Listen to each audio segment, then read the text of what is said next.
Hey guys, Drifter here. Welcome to Black Ops 2 In-Depth. In today's episode, we're going to be talking about the foregrip yet again. The first time I posted a video on the foregrip, it was very controversial to say the least. There was lots of sharing of the video on YouTube. I saw it on Twitter. David Vonderhaar tweeted about it briefly saying that I was just incorrect and that it does do something. It was kind of interesting. I saw my own video pop up on Reddit and had lots of Redditors discussing some interesting and non-flattering things about the video. So I decided to come back again and post a video of all my testing methods and all of the results, and I posted all of the results in this super long 4-hour video that's down there in the description. I did it live on Twitch TV so everybody could watch, and everybody can watch that 4-hour video and criticize every single bit of my testing methods if you want to. The link is down there in the description.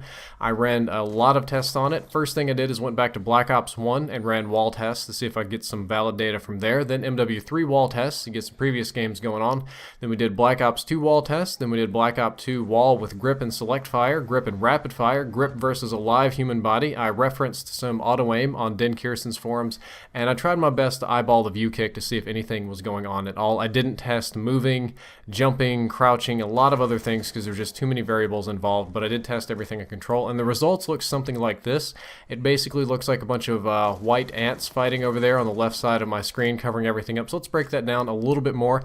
In Modern Warfare 3, the grip had obvious improvements. It was very, very obvious in Modern Warfare 3. You could look at a wall test and be like, yeah, that's accurate, that's not accurate. MW3 on light machine guns, the grip helped every last one of them but the first one. In Black Ops 1, the grip was a lot more ambiguous. It had mostly very slight improvements. Black Ops 1 had a lot of very random kind of recoil, but it seemed to slightly tighten that up or make them somewhat less random. Black Ops 2 results were much less conclusive than Black Ops 1. Black Ops 2 was in general much more random, much harder to get a pattern from.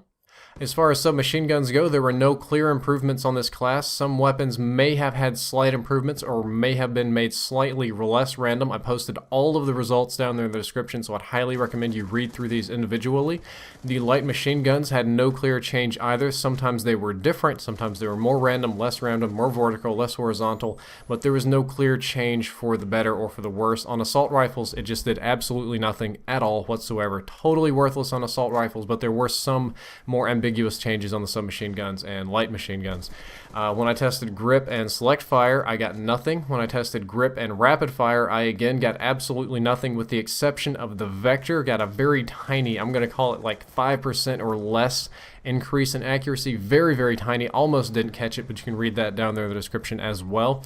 I referenced some people on Den Kierson's forum testing the auto aim, and I've talked to some PC players and looked at some footage, and there doesn't seem to be a clear effect on visual recoil either. Visual recoil, that's how much your sights are kicking, not necessarily how much it's actually kicking. And something may be going on with it, but it's obviously not a clear effect. It's not something that I can say 100% for sure. So in short, I highly recommend you read the whole description, watch that whole 4-hour testing, criticize everything. I'm going to say that the Black Ops 2 grip does have some effect on recoil, but it is extremely, extremely subtle. It's not clear. It's not consistent.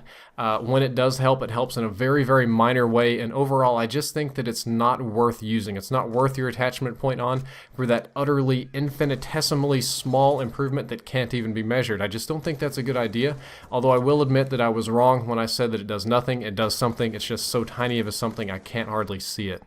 However, I think I'm missing the point of Call of Duty with all this super serious testing and data and whatnot. I think I'm just being very anal and overanalyzing a lot of things and completely missing the fun aspects of Call of Duty. So what I'd recommend you guys doing, instead of like, favorite, sub, YouTube kind of stuff, you can do that if you want to, but I think that we should put all this serious stuff away, and I think that you should all go and check out 2Bucks' video. He's got a little promo for me here at the end. You can click the annotation, it'll go to his channel, or it's down there in the description. Just go watch some of his fun, silly videos and enjoy yourselves and enjoy your Call of Duty, and don't worry about all this real serious business.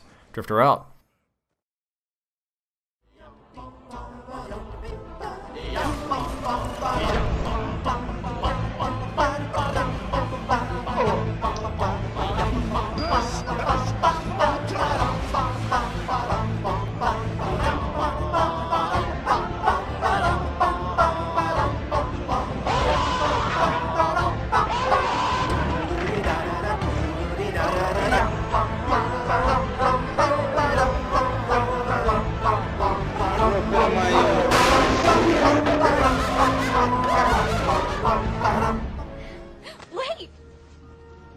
you? Like a somebody, fuck you, bitch!